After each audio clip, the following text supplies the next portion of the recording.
What if we could relearn what we think we know? What if we could be a beacon of transformation? Now, those are weird questions for me to ask. For my whole life, I've learned, just like all of you, and over the past 25 years, I've taught or co-facilitated learning and begun researching how unlearning and relearning happens.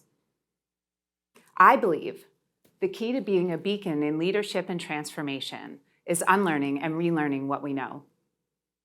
A lot of times we base our beliefs and assumptions on flawed or outdated information.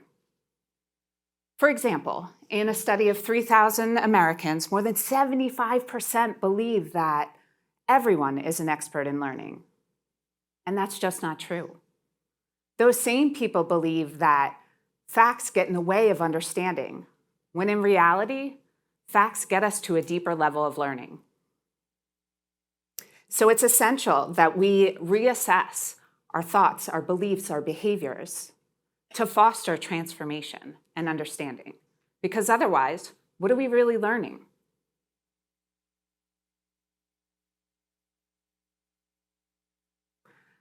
The key to self-reflection is analyzing the 3 Ps: positionality, privilege, and power.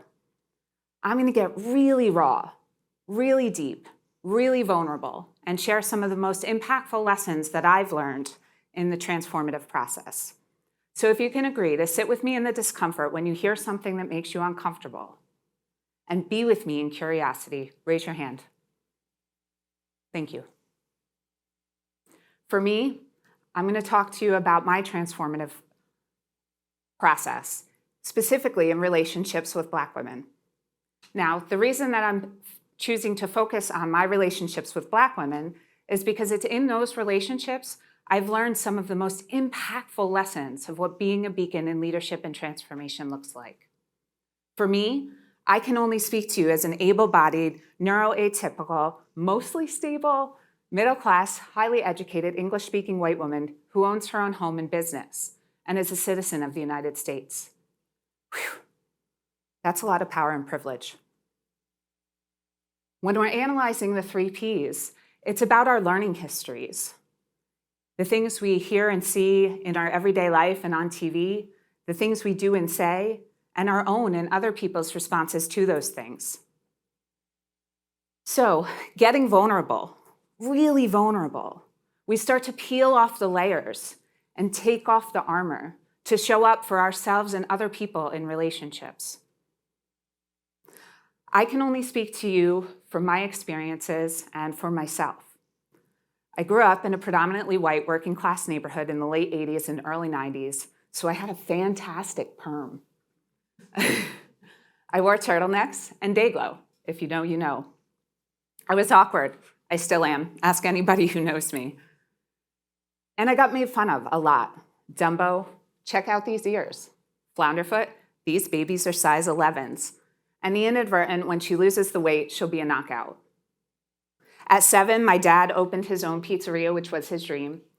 At 12, the pizzeria closed, our house was foreclosed on, our cars were repossessed, and my parents got divorced.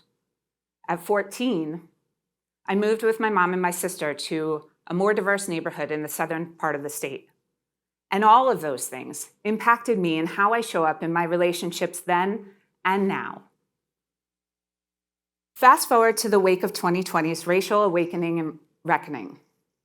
I had realized how complicit I had been in my relationships with Black women and in maintaining the status quo in race relations.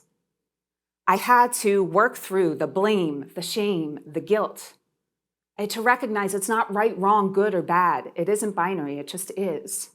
It's the things we hear and see and say and do and our responses to those things. So when we're assessing our positionality, privilege, and power, it's really important that we look at the history, our own history, the people we're in relationships with, and in my specific example, between Black and white women from the time of enslavement to today. When we're talking about the Black women who were enslaved and the white women mistresses or the master's wives relationships and the servant and served relationships in the 60s, all of those thoughts, all of those actions, all of those behaviors are carried over and influenced throughout history because the Black women that were enslaved and the white women mistresses raised, taught, and influenced those in the servant and serve relationships. And those in the servant and serve communities are here today, or raised, taught, and influenced those of us here today. I had an opportunity to reflect on my privilege when I had a Black colleague reach out and ask for my feedback. She'd received an email from a white colleague who was upset about performance feedback she got from a former white intern who was now in an advisory position. Now, this same type of performance feedback was given before. When it was given by Black women, she was upset about it. And when it was given by white women, she wasn't upset about it. And so after reading the email, I said to my colleague that the thing that stood out most to me was the white colleague's sentiment that the intern could not surpass the mentor. And in that moment, I recognized that I had never been subjected to microaggressions or verbal or physical aggressions due to the color of my skin. My colleague thanked me for my feedback and for recognizing and not making her prove her concerns. This example really highlights how race influences the perception and reception of feedback when there was a difference between a former white intern and a former Black intern giving that performance feedback. I had another opportunity to reflect on my power when I was attending a training at a nonprofit organization empowering Black practitioners. There was a panel of 3 white entrepreneurs who were giving business advice, and a Black audience member questioned their engagement in restorative practices. One of the panelists was incensed, one cried, and one discussed their commitment to honor, hear, and believe Black practitioners' truths and offer support when requested. As an audience member, I could have ignored the situation. I could have stayed stuck in the blame, the shame of perpetuating systems of oppression.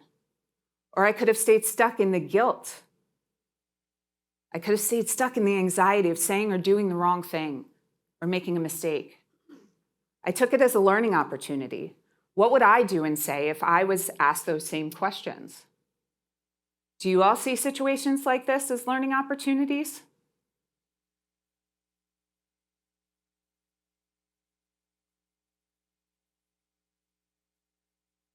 When we're reflecting on this, it's really important that we look at the fact that we as white women or white people have the ability to bring the stories and the brilliance of Black women to our communities.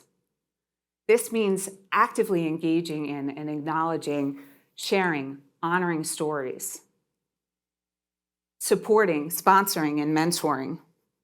It means acknowledging the harm that's been perpetuated by white women against Black women and actively working to do better individually and collectively. To be a beacon of transformation, we have to be courageous. We have to look at each other's context from a compassionate lens before, during, and after each interaction. We have to have connection with each other, real, supportive, meaningful relationships. To be a beacon of transformation, we ask the uncomfortable questions and we stand in our shared convictions. Are you ready to peel off the layers? Are you ready to take off the armor? If not us, then who? Thank you.